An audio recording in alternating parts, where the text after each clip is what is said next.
some stocks are trading like we have a recession coming in, and the bond market certainly was telling you that we're going to have a problem with this COVID variant Delta.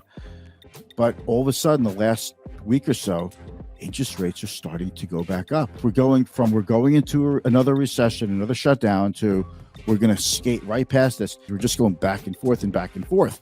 We're going from up reopening stocks to down reopening stocks to up work from home, stay at home stocks to down work from home, stay at home stocks. This is one reason why I say I want you to have both. I want you to stay diversified. I want you to just keep owning both of these kinds of stocks. Diversification, which is a strategy that doesn't necessarily protect you in a down market, doesn't protect your portfolio from going down in a generally down market, but it does help minimize risk, and it could help you recover quicker. In terms of the average ordinary investor who's saving for retirement, saving to put their kids through college, investing in the stock market, either through index funds, mutual funds, ETFs, or even individual stocks, you have to admit that crypto is a pretty risky proposition. It's a lot higher up on the risk curve than stocks are.